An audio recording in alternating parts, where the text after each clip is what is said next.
Welcome to Cyberspace, where we dive deep into the psychology behind everyday behaviors. I'm your host, Leslie Poston, and today we're exploring a phenomenon that's as predictable as the calendar itself: New Year's resolutions. Why they're so popular, and yet why so many of us find ourselves giving up before February even arrives.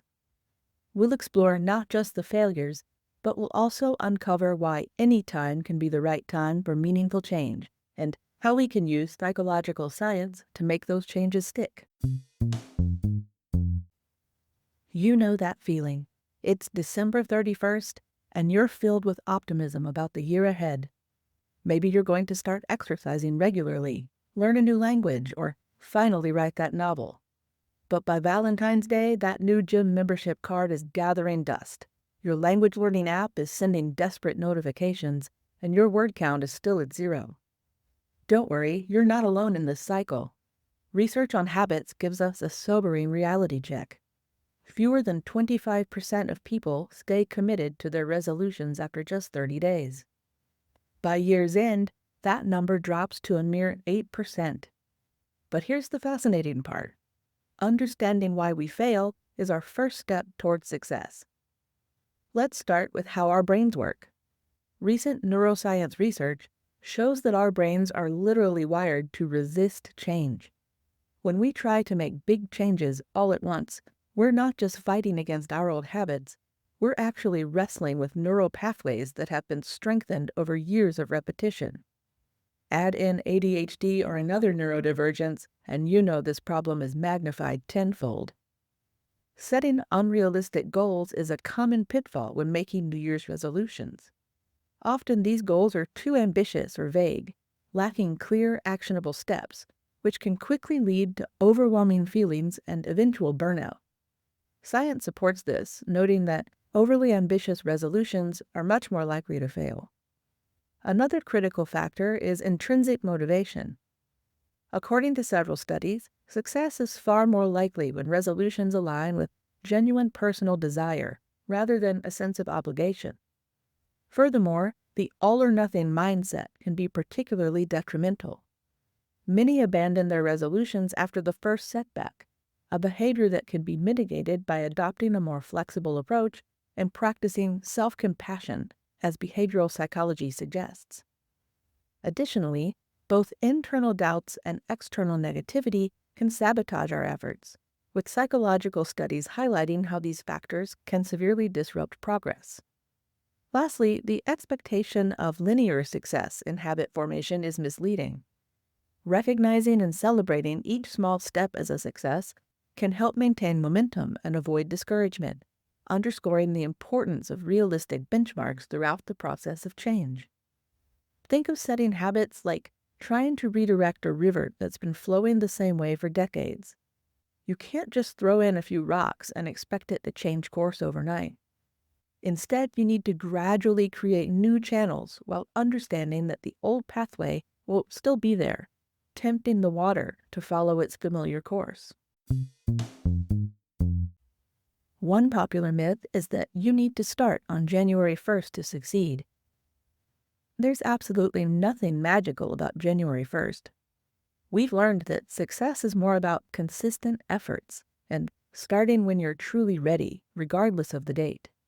In fact, the exact start date of a resolution is far less important than the personal readiness and the specific strategies that you're going to use to implement the change. What matters more is whether you've developed a clear implementation intention, specific plans for how you'll handle obstacles when they arise. It's all about having the right tools and the right mindset in place, not the right date on the calendar. Studies have shown that people who feel confident and prepared are significantly more likely to maintain their resolutions, regardless of when they start. This finding is liberating when you think about it. It means you don't have to wait for a specific date to get started making positive changes in your life.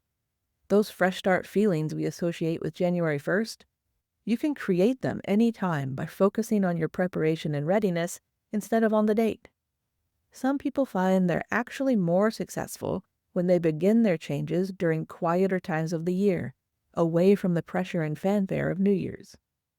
Something else interesting is that this pattern holds true across different types of resolutions. So, whether you're aiming to build new habits or break old ones, the key factor isn't the timing, it's having the right support system in place and being genuinely motivated to make the change.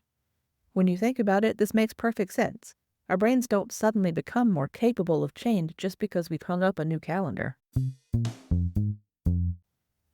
What if I told you that the way most people set their resolutions up is actually setting them up for failure? Let's take a look at what psychological research tells us about effective goal setting. You've probably heard of SMART goals: specific, measurable, achievable, relevant, and time-bound. But what you might not know is what research shows us behind why this framework works. It's not just about having clear goals, it's about what the researchers called self-concordance. In other words, your goals need to align with your core values and interests, not just with what you think you should do. Think about it. How many times have you set a resolution because you felt you should, rather than because you genuinely wanted to? Maybe it was trying to lose weight because society pressures you, rather than getting healthier because you want more energy to play with your kids. The research shows that when our goals align with our authentic selves, we're significantly more likely to succeed. This alignment between our goals and our values isn't just about feeling good. It fundamentally changes how we respond to obstacles. When we're pursuing goals that truly matter to us, we're more resilient in the face of setbacks. We're also more likely to notice and appreciate small signs of progress, which helps us maintain our motivation over time. The research reveals another fascinating aspect of effective goal setting: the power of what psychologists call approach versus avoidance goals. Instead of focusing on what you want to stop doing, like stop eating junk food, successful resolvers frame their goals in terms of what they want to start or achieve, like eat more nutritious meals. This slight shift in perspective makes a remarkable difference in both motivation and success rates. And here's another insight. The most successful goal setters don't just focus on the end result. They break down their goals into what researchers call implementation intentions. These are specific, concrete plans that link situations to actions. So instead of just saying, "I'll exercise more," they specify, "When I finish my morning coffee, I will do a 10-minute workout." This level of specificity turns abstract goals into actionable plans. And there's something else that research has uncovered about effective goal setting: the importance of what we might call the Goldilocks zone of challenge. Goals that are too easy don't engage us enough to create lasting change, while goals that are too ambitious can lead to frustration and giving up. The sweet spot are goals that stretch us, but still feel achievable with consistent effort. Now, let's look at something that most people completely overlook when trying to change their behavior: their environment. The research here is fascinating. Studies in environmental psychology have shown that our surroundings can either be our biggest ally or our worst enemy when it comes to habit formation. Consider this. Studies revealed that about 45% of our daily behaviors are habitual, meaning they're triggered by environmental cues rather than conscious decisions. This is why simply trying to use willpower so often fails. If you keep your phone on your nightstand, checking it first thing in the morning isn't a choice you make. It's a response your brain has learned to associate with waking up. The good news: we can use this knowledge to our advantage. Instead of fighting against our environment, we can design it to work for us. And this isn't about making massive change. It's about strategic ones. If you want to read more, put a book on your pillow instead of your phone. You're trying to eat healthier? Research shows that simply using a smaller plate will reduce your portion size by up to 22% without you even thinking about it. One thing to note about environmental changes: it does help if the other people who live in your home are supportive of you achieving your goal. Sometimes you can find yourself in a living situation where someone might try to undo these small environmental changes. If that happens, it helps to talk to a therapist or a friend about what's going on so they can help you understand how to resolve the situation. Let's dive a bit deeper into what's happening in the brain when we try to form new habits. And don't worry, I promise to keep the neuroscience accessible, but understanding this can be incredibly empowering. Your brain has a fascinating region called the basal ganglia, which acts like your own personal autopilot system. When you repeat behaviors in consistent contexts, this system starts to take over, making those behaviors more automatic and requiring less conscious effort. This is why you can drive home from work while thinking about what to make for dinner and sometimes not even remember how you got home. Your brain has automated this driving process on this route. And here's where it gets even more interesting. Recent research shows that this automation process follows a predictable pattern. Think of it like building a path through a field. The first few times you walk it, you have to pay attention to every step.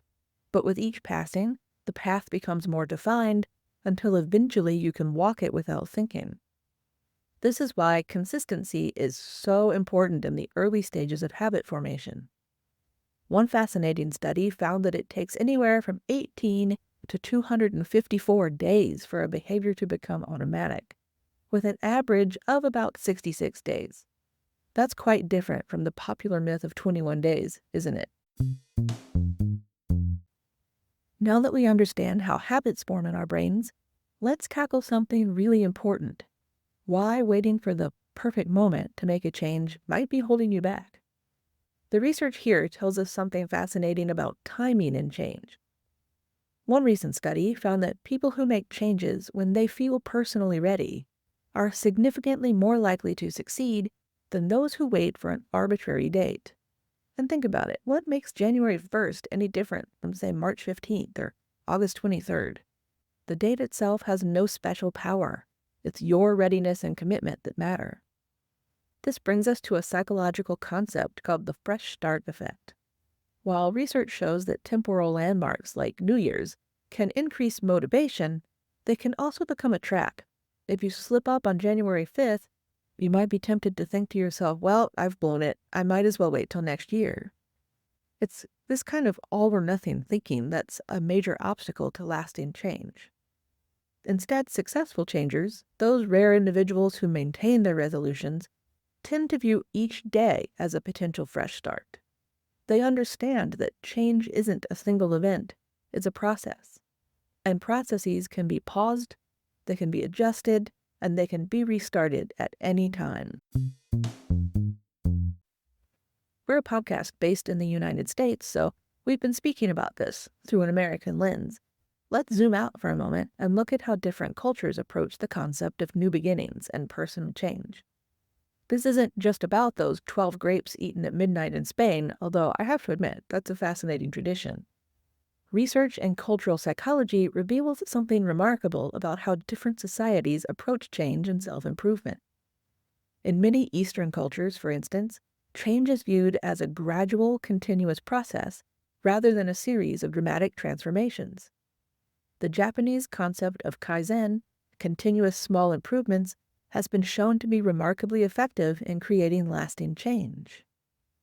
These cultural insights aren't just interesting, they're practical.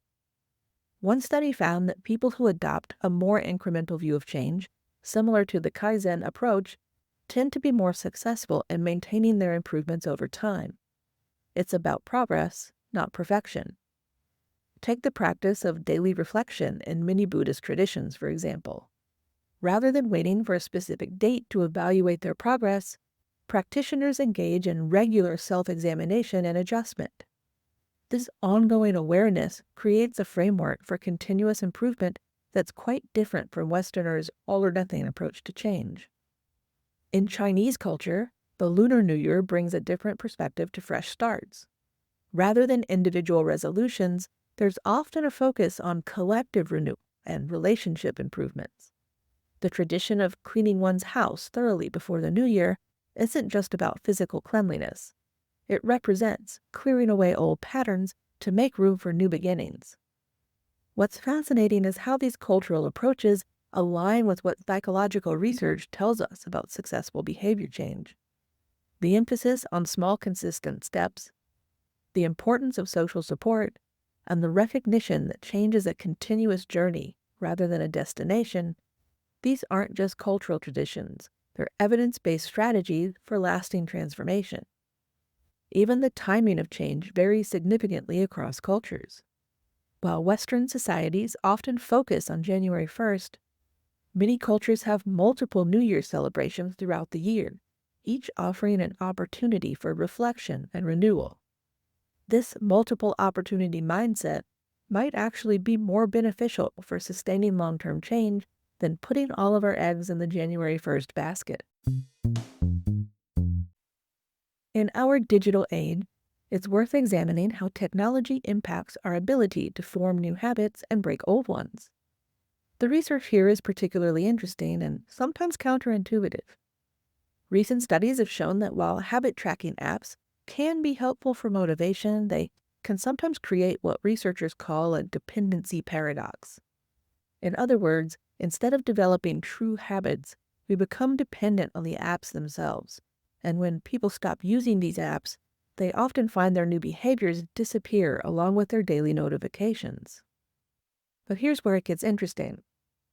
The most effective apps aren't just about tracking or reminders. Research shows that apps that help us understand our behavior patterns and create environmental cues for new habits tend to be more successful. It's not about the technology itself. It's about how we use it to reshape our environment and to support our goals. This insight has led to a new generation of habit formation apps that focus on context rather than just counting. Instead of simply tracking whether you exercise today, these more sophisticated tools help you identify patterns, like noting that you're more likely to work out after morning meetings or that you tend to skip the gym on rainy days. This kind of pattern recognition helps you work with your natural tendencies rather than against them. The most successful digital interventions also recognize that habit formation isn't a linear process. They expect and plan for setbacks, helping their users understand that missed days aren't failures but rather opportunities to learn about their behavior patterns. Some apps now even incorporate features that help users identify and prepare for potential obstacles before they arise. What's particularly fascinating is how technology can help create what psychologists call implementation intentions, specific plans for when and where you'll perform new behaviors. The most effective apps don't just remind you to meditate, they help you identify specific triggers in your daily routine that can serve as cues for your new habit. Maybe it's right after you pour your morning coffee or when you first sit down at a desk. The key is using technology as a scaffold for building habits, not as a permanent crutch. The goal is not to become better at using the app. It's to develop behaviors that eventually become automatic, requiring less and less technological support over time. As we wrap up today's episode, let's bring together everything we've learned about successful habit formation and change. Remember, this isn't just theory, this is science-backed strategy that you can start using today. The research we've covered shows that successful change requires 3 key elements: readiness, strategy, and support. Readiness isn't about waiting for January 1st. It's about honest self-assessment and genuine motivation. Strategy isn't about willpower. It's about understanding how your brain works and setting up your environment for success. And support isn't just about having cheerleaders. It's about creating systems that make it easier to maintain your new habits than it is to fall back into old ones. Here's something exciting. Studies find that people who understand the science behind habit formation are significantly more likely to succeed in their change efforts. Why? Because knowledge gives you power. When you understand that setbacks are normal, that habits take time to form, and that your environment matters more than willpower, you can approach change with patience and wisdom rather than just short-term enthusiasm. Before we wrap up, I want to leave you with one final thought. The best time to start isn't next Monday or next Tuesday or when the stars are perfectly aligned. The best time to start is when you're armed with knowledge and ready to take your first small step. And now that you understand the science behind successful change, you're better equipped than ever to make changes stick. Thanks for listening to this episode of PsyberSpace. This is your host, Leslie Poston, signing off. See you next time, and remember, stay curious.